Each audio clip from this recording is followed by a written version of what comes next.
Hey yo, so in this video I'm sharing tips and techniques for getting a clean and well-balanced mix for your beats. Make sure you watch the video with good headphones or studio monitors so you can hear the subtle differences that I'll be showing to you.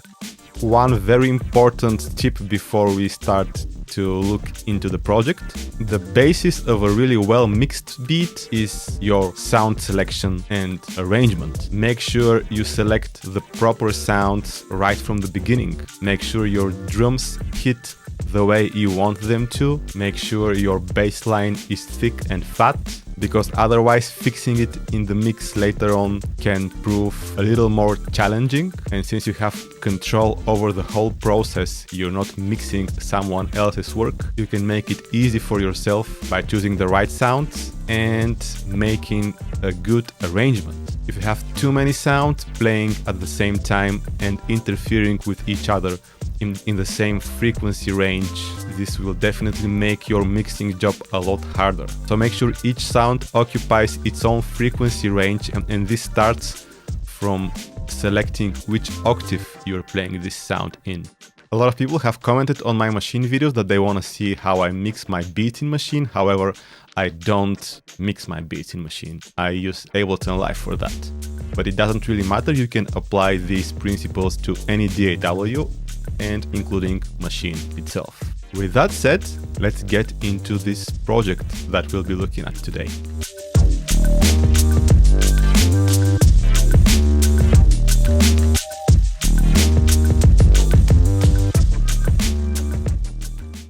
Okay, so first of all, let's hear how the unmixed version sounds. I've made it on a video here on the channel. I will link to that video in the description down below if you haven't watched it. And I will also level match the unmixed and the mixed version, because otherwise the mixed version is also mastered and it's gonna sound louder. And louder is always better. So when comparing two versions of the same project, if one of the versions is mastered, make sure that you're level matching. Otherwise the human brain will always like the louder version more. So this is how the beat sounded straight out of Maschine without any proper mixing, just the way that I set the levels while I was making the beat.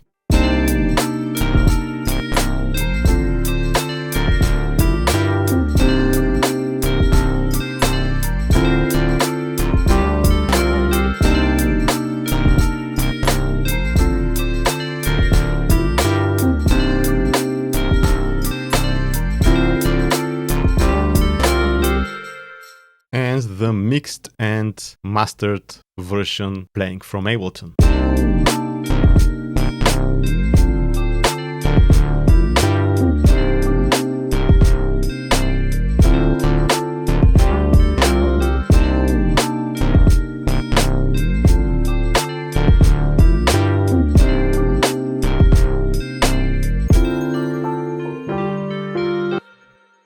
One thing that I noticed on the unmixed version is that my high frequency elements such as hi-hats and percussion are way too loud. They are too prominent in the mix. So let's start with the drums and see how I processed them. So in this case, I didn't really do too much processing on my drums because I kind of selected the sounds that I liked from the beginning. I've grouped my drums in this group here, and I only have the drum bus on the group. In this case, I've set it to 21%. The dry wet parameter is set to 21%, meaning that the processed signal from the drum bus will blend with the unprocessed signal. Let's bypass it and hear it without the drum bus.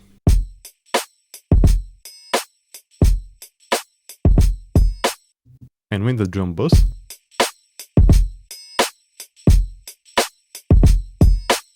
Sounds a bit thicker with more mid-range presence if I crank it up to 100%.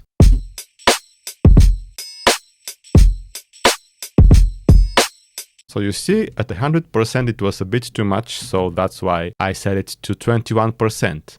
And this is called parallel processing, combining processed and unprocessed signal to have the best of both worlds. More on that a bit later in the video. So as you can see, all the elements such as the two hi-hats, the tambourine loop and the triangle loop, these are turned down quite a bit so that they don't create this congestion in the high frequencies. So here's the first hi-hat. As you can see, I've high-pass filtered it. I've also rolled down a bit of the high end. This is how it sounds without the processing.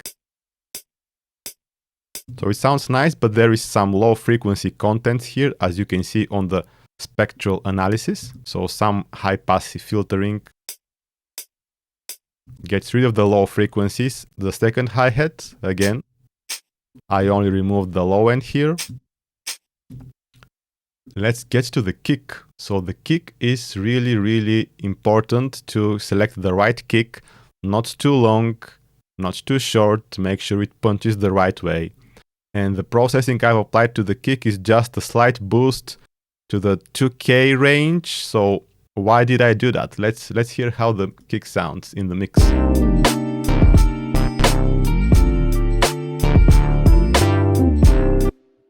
And if I solo that, the processing that I applied, boosting the 2K range, adds to the presence of the kick, makes it cut through the mix a bit more without actually tuning it up.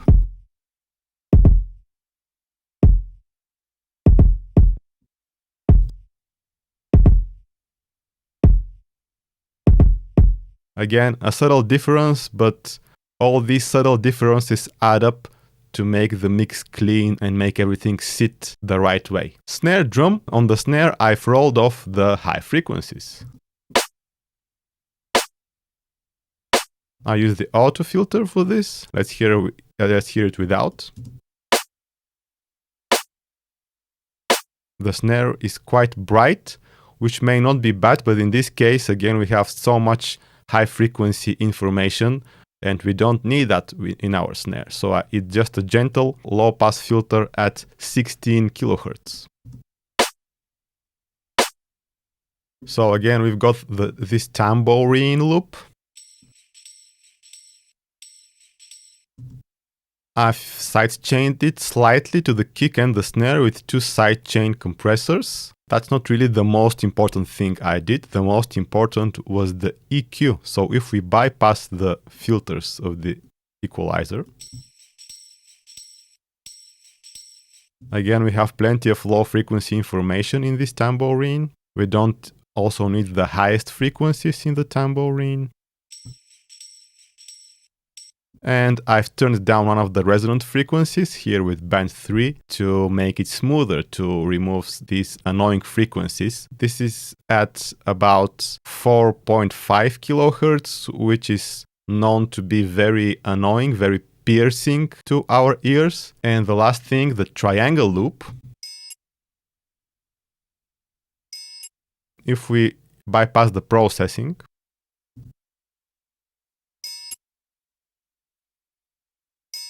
you can pretty much hear it only from the left side. So to mitigate this situation, I applied the utility and I decreased the stereo width. And I used the swap feature of utility, which basically swaps the left and right channels, because I want to have it, in this case, I don't want to have it in the left, I want to have it in the right channel. I wanted to have it in the right channel because my tambourine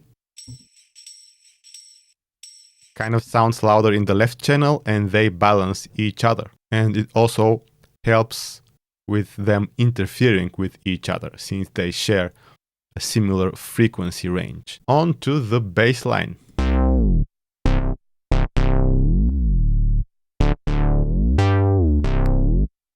I like to keep my bass pretty clean, and again I used Yuhi 3 Pro 1 for the bass sound in this beat. And the bass sound was fat and punchy and thick right from the beginning. So this is very important for me to start with a fat bass sound. But in this situation, this one is it was kind of too bright. So I low passed it with the auto filter. Here is without the auto filter.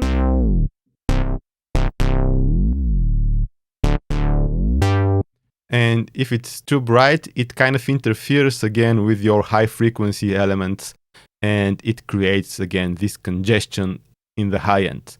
And we don't have vocals here, but especially if we had vocals, it would interfere with them as well.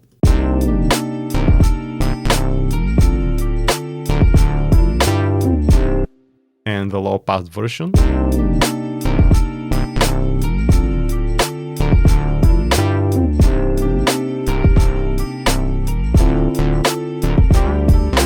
Still has a decent presence in the mix, however, the high frequencies are under control. So the chorus effect, I've applied it a very minimal amount, about 30%, so I don't add too much stereo information to my bass. I sometimes split the bass into two frequency ranges, high and low, and apply the chorus only to the high frequency range. In this situation, I didn't actually do that. Yeah, it's preferable to keep your bass mono. And the sidechain compressor, sidechaining my bass to the kick.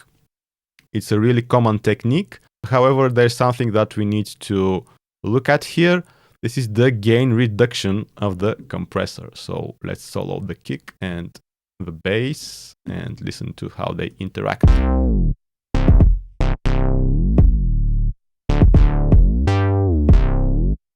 So we want to have a minimal effect on the bass. We don't want to have this very aggressive pumping sidechaining sound. We just want the bass to get out of the way of the kick slightly. So again, this makes your mix cleaner. So this doesn't really make a huge difference on how they sound, but it just cleans up the mix a little. So slight sidechaining, and you can have a look at the gain reduction here.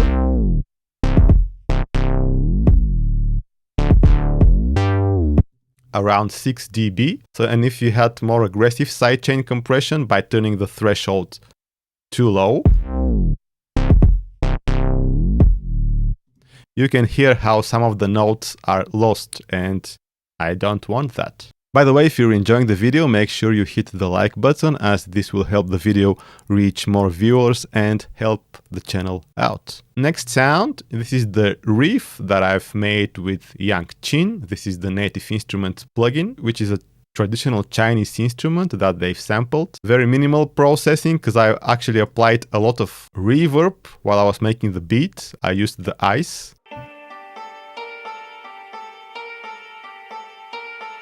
And I've also applied some reverb from the return track using the hybrid reverb. Again, with the hybrid reverb on the return track, I have high passed it so it doesn't create muddiness in the low end. And if you're not sure how return tracks work, I'll just explain briefly.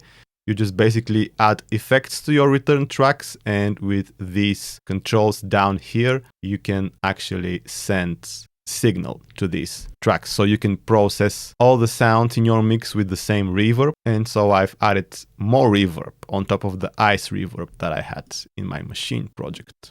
And you can see I've applied a slight EQ. Again, I've chosen this frequency range at about 2.5 kilohertz, so that this sound doesn't interfere with other instruments in my mix. On to the Rhodes piano. It's a good one to apply some chorus, like Rhodes pianos sound great with chorus, makes it wider and thicker. And another thing that I did, high passing it and low passing it. I've narrowed the frequency range that the piano takes up in the mix, so helps your mix sound cleaner.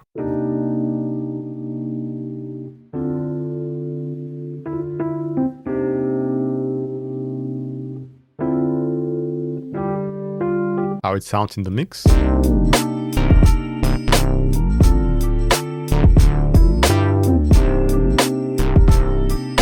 If we bypass the EQ,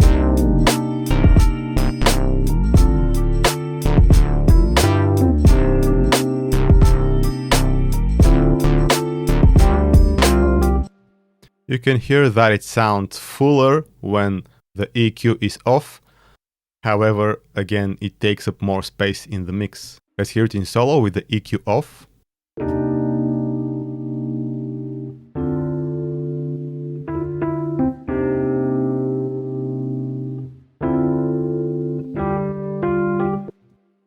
With EQ on.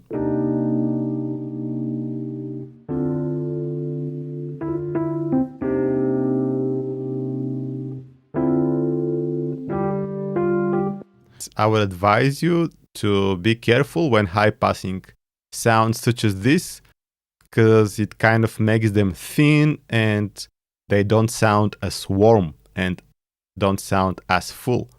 But again, if it works better for the mix, that's what you need to do. And also low passing it and removing some mid frequencies so it sits better in the mix.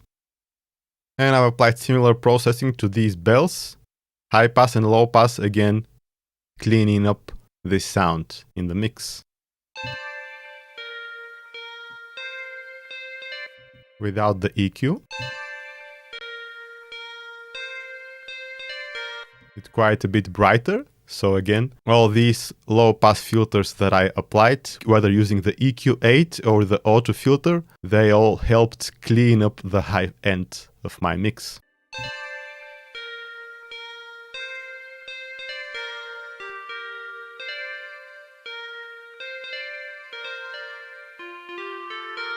By the way, if you hear some noise, it comes from the hybrid reverb. I've set it to the vintage mode. Let's compare how it sounds in the regular mode. And when I set it to alt,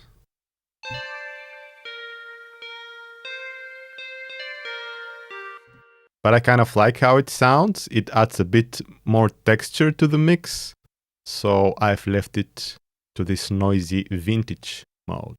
And hybrid reverb is applied to all the melodic sounds, no reverb on the bass, and no reverb whatsoever on the drums. If you apply reverb to the drums, make sure it's very short and make sure it is very, very small amount. So I've left the drums completely dry. I've applied some automation to clean up the mix even more. So here at bar 13, as this bell's melody enters, the Yangqin Riff is slow pass filtered with the auto filter, and I've also applied some LFO modulation to the filter. It adds a bit of movement and removes the high frequencies, so the bells don't really interfere with this sound. Let's hear them soloed.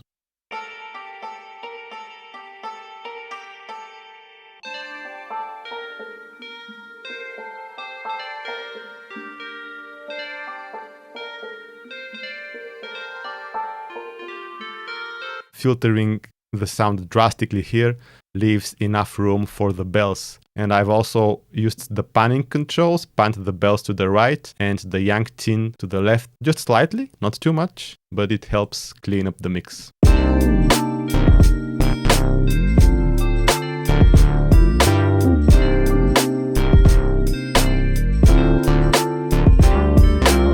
So I talked about the hybrid reverb that I've applied using the return tracks. And what else do we have on our return tracks? On return track B, I've got guitar rig. And why do I have guitar rig? Well, because it has these really good soft tube compressors. Guitar Rig 6 features all the soft tube plugins that are otherwise available separately. And I've used the VC160 compressor with a very, very aggressive setting. And this is called parallel compression. I've applied this aggressive compressor. As you can see, the sounds that it's been applied to are the drums, here the whole group, the bass and the Yangqin Riff. It's a good technique to add some thickness to the mix without over compressing it. Again, you don't need to use the fancy soft tube compressor. You can use your DAW stock compressor for that as well. And if we solo this return track, you can hear basically what this does.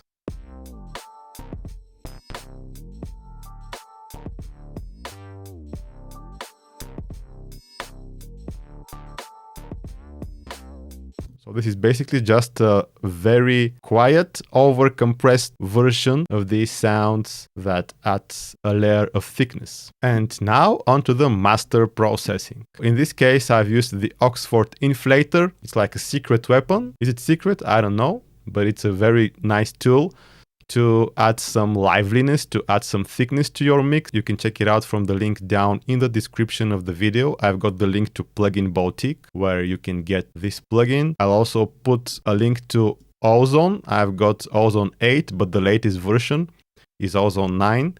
Very, very useful for mastering. So what I did with Ozone, I basically applied the imager. It's a multi-band imager, controls the stereo width of your track. In this case, I have narrowed the low frequencies. As you can hear, this band, this is below 140 Hertz. So you most likely want this frequency range to be mono, and you want to have a bit more stereo width in the mid and high frequencies. And I've increased the stereo width in the mid and high frequencies using band 3 and 4. And I've activated the stereo-wise option. And the vintage limiter with the analog mode, just to finish off the mix. Your limiter is always your last effect in your mastering chain, and it controls the loudness of your final master.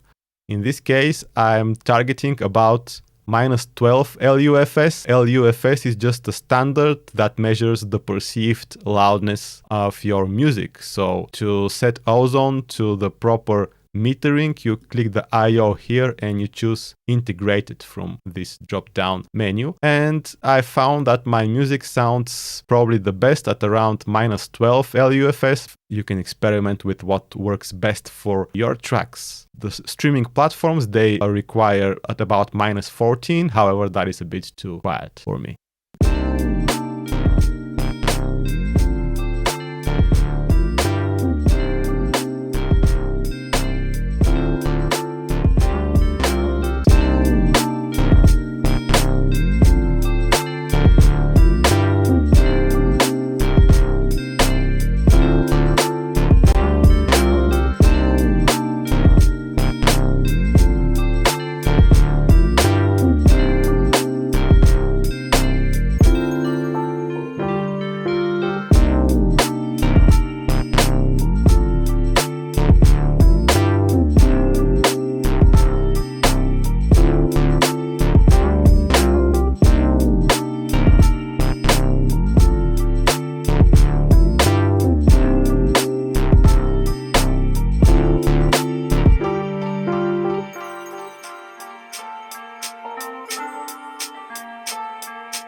Thank you so much for watching the video, guys. Give it a thumbs up if you enjoyed it and if it was helpful. Subscribe to the channel if you haven't done it already. Make sure you enable the notifications as well. Comment down below if you have any questions, and see you in the next video.